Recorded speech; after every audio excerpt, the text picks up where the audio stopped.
I believe that Crystalized is the most disappointing and hated season out of the whole show. I know season 11 has a lot of haters as well, but this one feels a lot more universally disliked. But I want to get to the bottom of this and see how I feel because you know I have some controversial opinions. This season starts with Mr. Mina collecting some more Vengestone, saying conveniently out loud that the boss will be happy. Her little dealing is stopped by the ninja.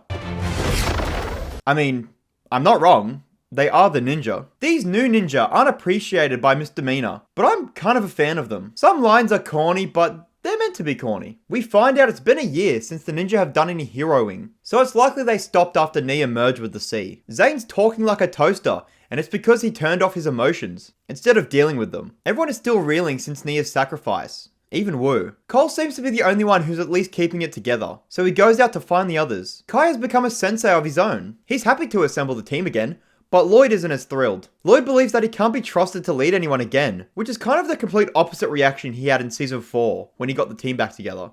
Alright, so Lloyd is a dud. How about Jay? Bro has a beard. You know he's gone off the deep end. He's the most deserving of being crazy since his wife is water. Just as they're about to leave, everyone sees that the people of Ninjago City have lit lanterns in Nia's honor. And now Lloyd is here. He used the mech from the last season, hey? Lloyd accidentally gives a motivational speech, and Jay's beard is fake. Hands in, fellas. The opening song for this season goes unbelievably hard. It has such an epic and finale feeling to it. We check up with some sailors who aren't doing too well in this rough sea, but they are saved by Nia in her water dragon form. She's completely forgotten who she is, but one of the sailors says her name, which gets her thinking. While on her mindful journey, Nia runs into Niad, who's the first one to become one with the sea. We heard her tale last season. Nia comes across all those lanterns that were lit for her. They jog her memory, and she gets a little flashback. See, Skybound is still canon. She returns to her usual humanoid form, and goes to the lighthouse where Jay was, but he's gone. Nia's water form keeps her from staying on land, so back into the water she goes. I think this is a pretty good episode, but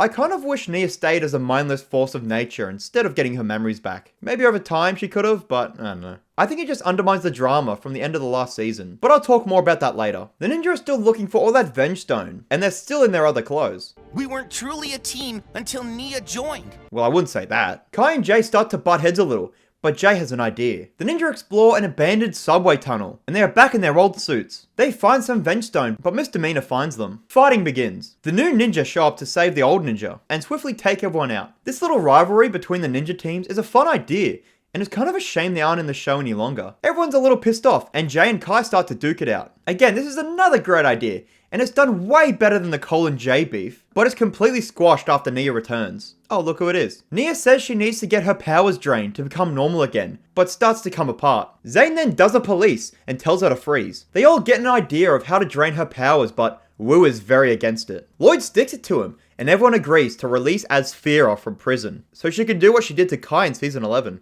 I may not really be a fan of Nia coming back, but this is a genius idea on the creative side. We are introduced to the mayor of Ninjago, who the ninja must convince to let Asphira out of prison. How do you think this goes? Yeah, not great. This little setback doesn't deter the desperate ninja, who decide, fuck the law. Wu is strangely against this, which I somewhat get because breaking her out of prison is definitely illegal, but he's also spent a long year trying to find a way to get Nia back, but whatever. The plan kind of depends on Zane, but he needs to keep Nia from melting. That's when they bring in Skylar, who is a great character to bring back. Now here's something interesting. Since the ninja are being criminals, they break into Cryptarium wearing all black suits. We haven't seen these since the pilots. They get past the cameras in an interesting way. Cole and Jay head into Borg Tower to get Asphira's staff, but they immediately set off an alarm. Let's hope the others are doing better. You betray me, imprison me, and have the audacity to ask for my help? Betray you? When did that happen? I'm glad they kept her as stupid as ever. They actually do manage to release her, but everything goes completely wrong. The snake and the ninja make their escape, while Jay and Cole steal an empty vault. I am kind of enjoying watching their plan go horribly wrong. The warden of Cryptarium snitches on the ninja's actions to the mayor, but he doesn't know who they could possibly be, even though they told him in person that they need Asphira. Just as Skylar's powers are wearing off, the ninja return to the monastery with their special cargo. Asphira gets a good look at Nia, but still can't do much without her staff, which Jay and Cole return without. Man, what are they gonna do now? Oh, hi Cyrus. Can you please tell us where you moved Asphira's staff so we can steal it and use it to save Nia's life? Yeah, that works. They need to intercept a convoy with the staff, so everyone gets new vehicles. The plan is set in motion, and I really like seeing the ninja being criminals. This heist is a really fun scene, and they're pretty effective at it. And it gets even better as the new ninja are just in the truck waiting for them. A big ninja fight breaks out, and the ninjas' identities are exposed. The mayor declares the ninja as full criminals, which is the second time this has happened for us, but to the ninja, it's their first time. Except Jay. If you know, you know. I'm all here for it too, as them being fugitives in Season 6 only lasted a few episodes. While everyone is waiting for the ninja to return, Asphira sneaks off and stumbles upon the golden weapons. She tries to leave, so Wu would do anything to keep her there. She wants him to compete against her in multiple contests. Okay, that's a little dumb. And it was all for nothing, as Nia begins to melt. The ninja finally return, and sheepishly give Asphira her staff. Who would have thought she would have betrayed them? Straight away. The ops pull up on the monastery, so Asphira's dumb thinking leads her to thinking that they betrayed her, while she was betraying them! I don't know if they purposely made Asphira this dumb, but she's making defending Season 11 pretty hard. Lloyd promises to show her a secret tunnel out of there if she can drain Nia's powers, which she does. I kinda wish we got like a water form for Asphira. Like she got one in Season 11, so it would've been cool if she got another one here. The new ninja pull up as well, and guess what happens? Fighting! The draining is complete, and Nia is back to normal. Lloyd does keep his word, which surprises Asphira. Everyone's locked up, but they don't really care. Nia's safe. Asphira returns to her temple from Season 11, even though it was flooded in lava. But this strange figure appears and recruits her to get her revenge. The ninja are put on trial with... Hello, Dareth. It's been a while since we've seen him. Dareth actually puts up a decent argument, but the group is sentenced to 5 years in Cryptarium. The prisoners aren't that warm to the ninja's arrival, since they were the reason most of them were in there. Zane shows everyone what happens if he turns his emotions on again. Yeah, let's keep that off. Wait, they can still use their powers? But in Season 6, they had Vengestone restraints for that very purpose. Hey, it's Ronan! And he's not very happy about how their last encounter ended. Lloyd says this. When have you ever even tried to do something for anyone other than yourself? Even though he's done plenty of selfless things. Lloyd gets a visitor, but it's not who he thinks. That mask-wearing figure is there to give Lloyd a message from the Crystal King. Ooh, shiver my timbers. According to this guy, the Crystal King is gathering some of the ninja's enemies, which we saw with Asphira. This guy leaves, and Lloyd decides to chase after him, completely finessing these guards. They get away, and Lloyd informs the others. Suddenly, cut to Shintaro, where King Vangelis is getting recruited. If this is a Shintaro prison, it's very nice. Dareth and Skylar go to visit the ninja, and tell them about Vangelis' escape. Nia is throwing away all her ninja stuff because she's not an elemental master anymore. She's clearly not happy about this, as we found out in Season 11 that her biggest fear is being powerless. She finds her old blueprints for her Samurai X-Mech, which gives her an idea. But forget that, it's Pythor! The last time we saw him was in Day of the Departed, so it's been a long time since we've heard his sweet voice. Pythor's heard of the Crystal King's villain gathering, and he believes he's next. Nia goes to Pixel to build the new Samurai X-Mech, which is a little awkward considering, I don't know, Pixel is Samurai X. Some crystal spiders do break into Cryptarium to recruit Pythor. Damn, I guess he was right. The ninja decide to try and stop Pythor, even though it'll make their sentence worse. A crystal spider explodes, and Kai does a cool maneuver, but Pythor escapes. I'm still confused why the prison doesn't have any Vengestone handy, since the ninja have broken out twice using their powers. Oh no, it's Fugitive. He's lucky he's only shown up a few times, because I was so close to giving him the Dareth treatment. He thinks Jay is his arch nemesis, but Jay doesn't even know who he is. Today on the ninja's prison adventure, they are taken to clean a road, so they leave Cryptarium. The bus is halted by someone clogging the road. This is just a distraction, so Nia can break everyone out in her new mech. Dareth is their getaway driver. The mayor is sick of them damn ninja, so he calls in the big guns, but you'll see him later. Fugitive is sadly still here. The van breaks down, and the ninja change into their new suits, which are alright. The special person the mayor brought in is Hound Dog McBragg, who is excellent at catching criminals. The ninja split up to avoid getting caught. Kai, Zane, and Dareth are having a hard time in the desert,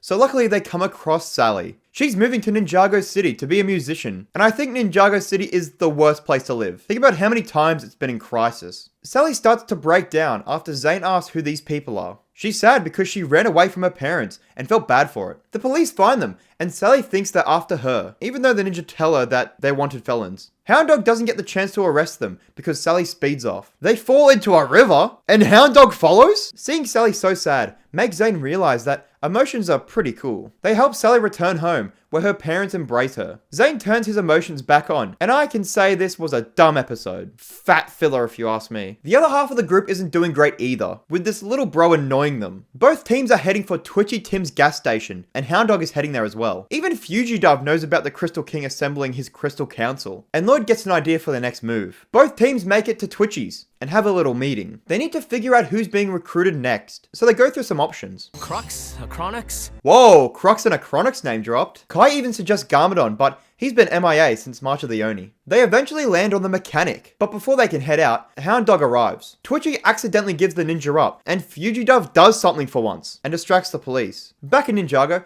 the fellas check out the mechanic's old lair, and they do find him. They tie him up, and Lloyd suits up to get his invitation. Hey, that didn't take long. Lloyd follows the crystal spider, while the others follow above ground in a Chen noodle truck. Lloyd is led back to that abandoned tunnel with the vent stone, which had a secret entrance. Hey, Lloyd, I wouldn't get in there. Lloyd, no! The others chase the speeding Lloyd, while the mechanic breaks free. He flips the truck and flees. The mechanic actually gives them a lot of trouble because of their rust. He goes to take Lloyd's place. Lloyd finds himself among a bunch of Ventstone statues and the rest of the villains. Yo, it's Mr. E! Mr. F.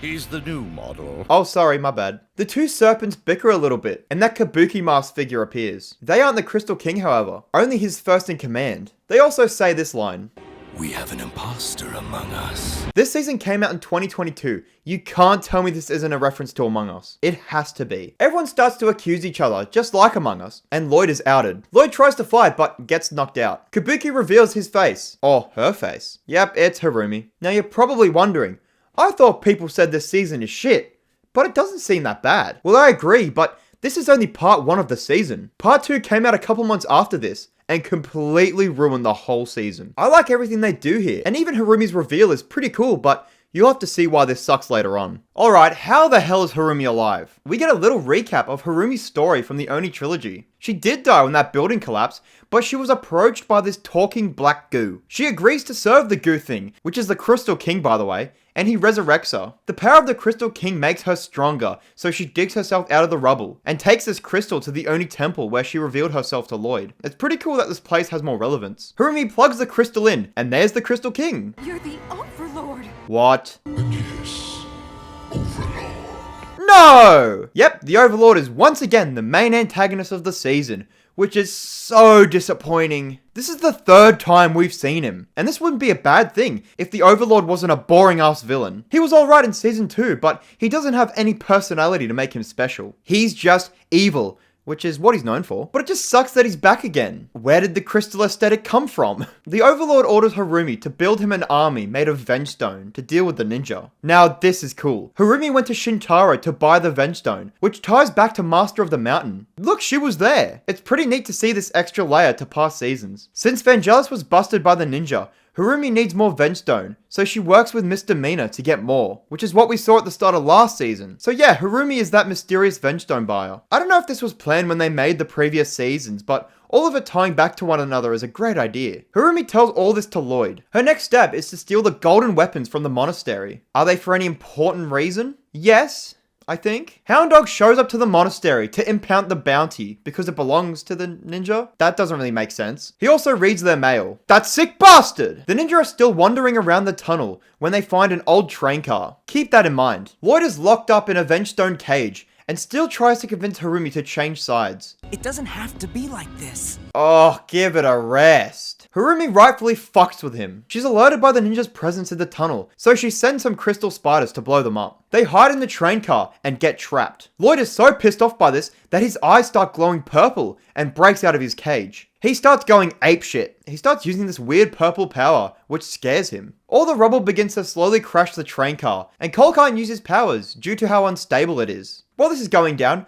the Crystal Council breaks into the monastery for the golden weapons. A great fight scene begins with the Ninja B team, and I really think Pythor benefits in this animation style. And then Wu takes on 3 of them at once, showing that he's still a badass. This scene and one later gives Wu a lot of spotlight, which he desperately needed. He's kind of just there for most of the show. Pixel unleashes an army of little pixel robots, and then the Crystal Spiders show up to even the odds. The Crystal Council gets their hands on the weapons and dip. leaving a little present. Everyone's knocked out while this timer counts down, but one mini-pix manages to get everyone out of the building. The true carry of the season. Nia's left in the basement as the monastery blows up. That's like what, the third time this building has been destroyed? Oh yeah, and Nia lives. The ninja get in contact with the others, and Nia rushes off to save them before they get pancaked. Say it with me now. Lloyd is chained up once again. The Crystal Council return with the weapons, and I'm going to take this time to talk about the members. Obviously there isn't many villains to choose from since most of them die, but I think mostly everyone works here. Except Vangelis. I get he was the main character of a season, but he's kind of just a dude. His whole thing as the Skull Sorcerer was the skull, so here he seems useless. Everyone else being here makes sense, and it's nice they brought back Pythor, Asphira, and Harumi, but I will say that the mechanic feels a little out of place. He was only a pawn for Unagami, so does he really get credit for that? Anyway, Harumi still fucks with Lloyd's head, which is really her best trait as a villain. The ninja are still trapped and almost crushed once again, until Nia shows up to save them. She has to tell them that the monastery went boom, and the golden weapons were stolen. The team has set up a new base in the old Samurai X cave, which is a nice location to return to. I don't remember when the last time we saw this was. Harumi, you don't have to do this. Lloyd, shut the fuck up. Asphira starts a ritual to give the Overlord a second physical form. I guess he looks cool? I'm not really sure how I feel about this design, to be honest. And having Asphira doing this ritual makes her feel more deserving of being here. The Overlord uses his purple lightning powers to empower the Crystal Council and give them the crystal weapons. Each member gets a weapon that somewhat ties to them. Mr. F and the Mechanic get the Shurikens of Ice, since they have both had significant run-ins with Zane. Vangelis gets the Scythe of Quakes because Cole was the one who defeated him. Asphira gets the Sword of Fire since she stole Kai's powers, and Pythor gets the Nunchucks of Lightning because there isn't anything else. The Crystal King isn't done showing off, as he lifts the whole temple into the sky.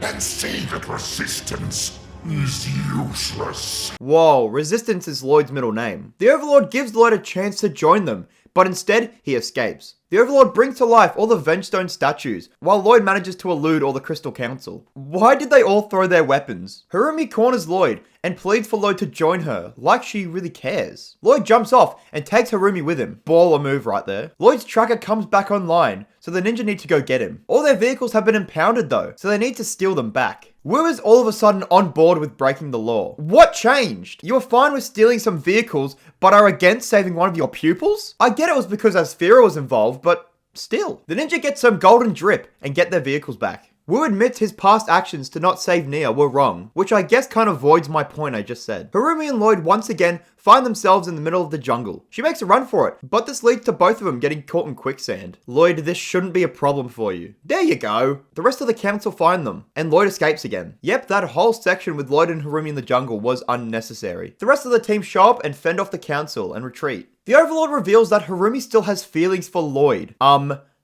No. The whole point of her character in Sons of Garmadon was that she had no feelings towards Lloyd and was just manipulating him. So she never did. And besides, that's what made her such a good villain. The way she used him was downright despicable. So now saying that she does have feelings for Lloyd absolutely destroys her character. I do not like this. Anyway, the Overlord realizes that killing the ninja probably isn't a good idea, since their powers will go to others and could possibly get in his way again. So he wants to corrupt them. The ninja follow the floating city and it starts sending out crystal soldiers. Turns out that touching these guys turned people into crystal zombies. Gal Gossip is here to report on the action, and her cameraman Vinny is dozing off because of a house guest. Wu dumps some more lore of the Overlord. He knows that the Overlord can keep coming back if there's enough build-up of conflict, since he thrives off that. Someone has been sending Wu paper clippings of all the different crimes and disasters lately, like they knew of the Overlord's return. Lloyd and Wu go to the newspaper deliverers. Hey, what up, Nelson? The place where the clippings come from is Vinny's apartment. Pixel needs one of those crystals for research, which they get. The first Binjutsu Master's offspring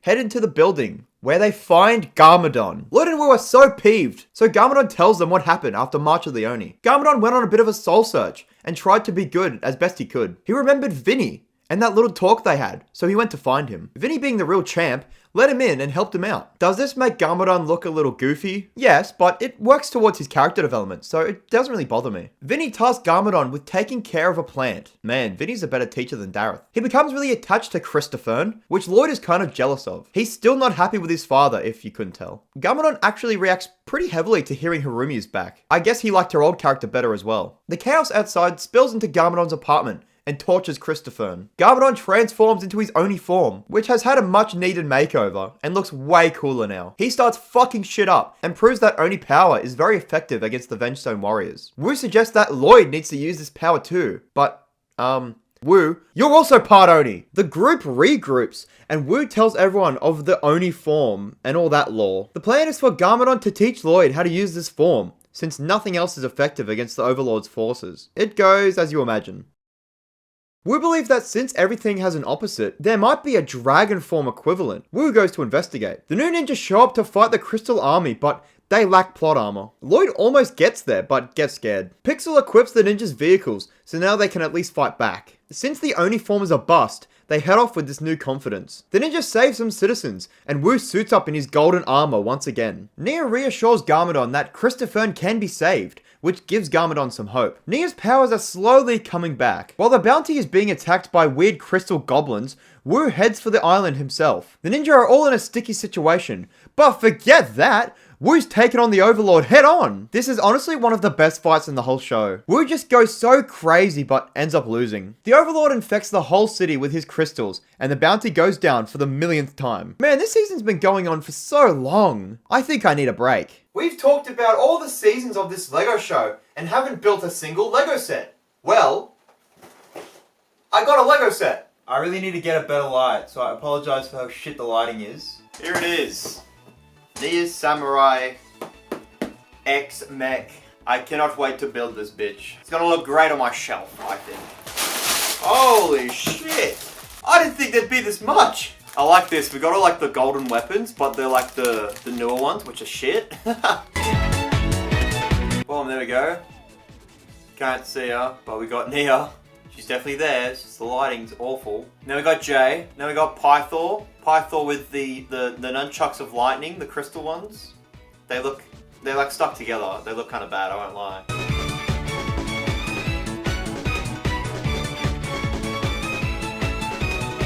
Alright, is the crystal guy done? It's an alright build. He's got no eyes, and he can't really move his arms. That's all you can do with him. His feet are short. He's just kind of there. There we go. Master Wu. We get a Nelson minifigure, the Purple Ninja. I don't think we ever got one of these before this set, so that's pretty cool. We got Garmadon as well, in his Oni form.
Boom.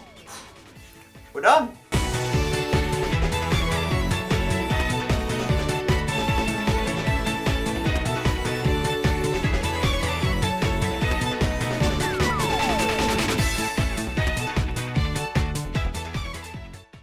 After Wu Crush lands in the canal, Nelson saves his life, with help from the paper girl who I can't remember the name of. Nia is trapped by the mechanic, but is saved by Jay. The fact that Nia's powers are returning is shocking to them. I don't know why they thought it wouldn't when this has happened to both Kai and Lloyd. The paper kids take Wu in, and they convince Wu to keep fighting. Everyone is scattered throughout the city, and they are outnumbered, so they need some help. Jay thinks to use Nia's recovering powers to call for Benthamar's help, since he's the king of Melopia now. Now it's time for the worst episode of the season. We follow Lloyd and Garmadon, as Hound Dog is still trying to arrest him. He simply doesn't care about the Overlord's attack, so they escape underground. Hound Dog is almost corrupted by possessed snakes, and Lloyd saves him. That literally wraps up the criminal plotline, okay? Misako shows up to the hideout and shows Wu an ancient prophecy, speaking of a dragon form. But Wu doesn't believe it because the guy who wrote it was cuckoo. They don't really have any other choice though. Pixel, meanwhile, is tracking Zane after he crashed, and she finds clutch powers? Oh yeah, cloaking. As the title says, Zane transforms into the Ice Emperor once again, which makes zero sense. Sure, he can look like it, but acting like him is stupid. This isn't just some cameo. He's like this for the whole episode. Pixel takes his parts and heads for Borg Tower. She's almost got, but is saved by Ronan and the other prisoners. We see how they break out and get to Borg. Nice to see him again. That's literally all that happened in this episode. And you'd think an episode called The Return of the Ice Emperor would be a bigger deal, but nope. The season is honestly starting to drag. Like, I'm enjoying how chaotic everything has gotten, but let's just get this moving already, come on. We catch up with Kai and Cole after they crashed horribly. They are barely able to flee Pythor before Skylar pulls up and uses both their powers against Pythor, showing that she can still use two abilities at the same time. They hide in an arcade and run into Jake. You don't know Jake? He was the kid from season 11. The trio and Jake hear Wu's message and head for the Paper Kid lair. Underground, Lloyd and his father stumble upon the Serpentine's library. Garmadon is still trying to get Lloyd to use his Oni form. Lloyd blows up at his dad, expressing his disdain for using the Oni form. Remember that. The Paper People save the Wanderers and bring them back to the hideout. And Jake reunites with his parents. Aww. Skylar makes some noodles for all the folks in hiding. Kai tries to establish a relationship with Skylar, but like, do these two see each other outside of the events of the seasons? She even brings up that he went MIA for a year, so she's pissed. And Kai, you're in the middle of a massive takeover. Get your head in the game. Wu and Misako are still trying to figure out this dragon form stuff, but Cole interrupts them with important news. Wu thinks it's time for them to cash in some favors. Cole, it's Queen Vanya. You were at her coronation. They need to get to the news station to get the signal to Shintaro, so Racer 7 offers to drive. The prisoners at Borg Tower are equipped with new mechs, while Zane is still comatose. Oh, never mind. I'm begging you, can we please get this plot moving? It's been so long since we've even seen the Overlord. Like, everything is pretty important, but it's just taking so long for anything to happen. Lloyd and Garmadon are still chilling in that library, and Lloyd is still losing his shit. Nia tries to send a message to Benthamar, but she doesn't know if it worked or not. Garmadon does end up showing some compassion for these snakes, which starts to make Lloyd think he can change. Garmadon's acting a little sad because he left Christopher behind. And now Lloyd feels bad, so they go back for it. Cole, Vinny, and Racer 7 make it to the news tower and send a message to Vanya. They are then attacked by goblins. Kai, meanwhile, is teaching some kids to fight, which is actually a nice detail from the start of the season. No one actually knows if their messages got out there, so they are forced to fight on their own. So pretty much the past 5 seasons are kind of pointless. Yes, the armies do show up later, but it just feels like at this point nothing really matters. All the main characters are back together, and Wu shows them the dragon form prophecy. Since it isn't written down how to do it, they'll have to go off the pictures.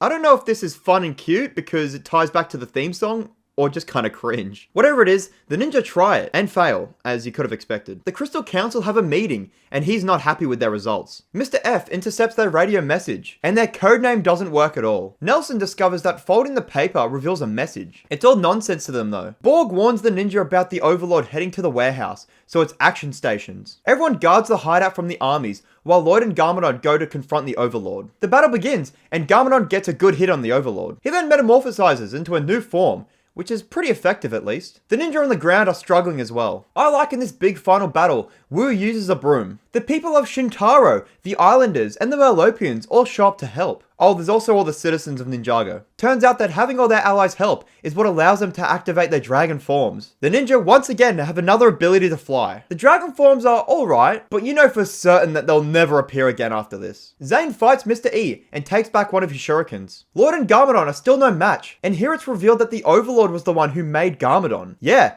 he's the one who possessed the Great Devourer to bite him, which is actually a pretty good reveal. That was never explained, and it kind of makes sense now. He did it so Garmadon would be a perfect vessel for his return, which he was. Hearing that the Devourer was the Overlord's fault, Harumi's obviously pissed, so she turns on him. Nia's sick of the mechanic and uses her powers to defeat him. Kind of disappointing that this Nia being powerless plot didn't really go anywhere, since it appeared to be a big deal at the start. I think having her powers return is good and makes sense in canon, but having her choose not to use them is a cool idea, and would at least somewhat wrap it up. Vangelis tries to get his revenge on Cole, but gets help from the best character. Cole takes back his scythe, while Kai and Jay fight the snakes. They also get their weapons back. The Crystal Army is losing their power, and the tide is turning. As Fira starts blabbing again, so Zane freezes her, which is a cute reference to Season 11. Even with Harumi helping them, the Garmadons are not winning. Garmadon is actually defeated, and in his dying moments, Lloyd weeps over his father. This pisses Lloyd off enough for him to achieve his Oni form. He starts wrecking shit, but transforms back straight away. Now, I know people aren't happy about this decision, but I think it's for the best. Lloyd's biggest fear is becoming his father, so of course, he wouldn't want to do exactly what he does. And yes, they were hyping this up for the whole season, but it's not in Lloyd's character. Why should Lloyd abandon his morals for a shiny new form? Plus, him defeating the Overlord in this form would have been so predictable. Wu suggests that the ninjas should put all their golden weapons together. Now, if you remember, that's bad, but it's their only way. The boys don't know if they will survive, so they say some final words and put them all together. This results in the weapons and the ninjas' powers being sent back to Lloyd, and they create a 4-headed golden dragon. We miss you, Ultra Dragon. The final fight heavily echoes the ending in Season 2. All the same aspects are there. Lloyd and the dragon swiftly defeat the Overlord once again, but I'm sure he'll be back eventually. Hey, Garmadon didn't die. He was just pretending. The day is saved once more, but the dragon disappears. The ninja's powers are gone with it, but this is like the 4th time, so they'll get them back. Garmadon plans Crystalized and reflects on his development. I really enjoyed this side of the season, seeing Lloyd and his father rebuild their connection. Everyone comes to help rebuild the monastery, and Harumi is arrested, hopefully. Lloyd, you better not forgive her. And that's the end to the original show. It had its ups and downs, but overall it was a great experience. If the series ended here, I wouldn't be upset, but they continued on in a pretty different fashion. I'm pretty mixed on the actual season, like, there were things I liked, but a lot more I didn't. And it just undid so much development some of the characters had earlier. Ah well, I never have to watch this season again. That leaves Rise of the Snakes left on our journey. See you then.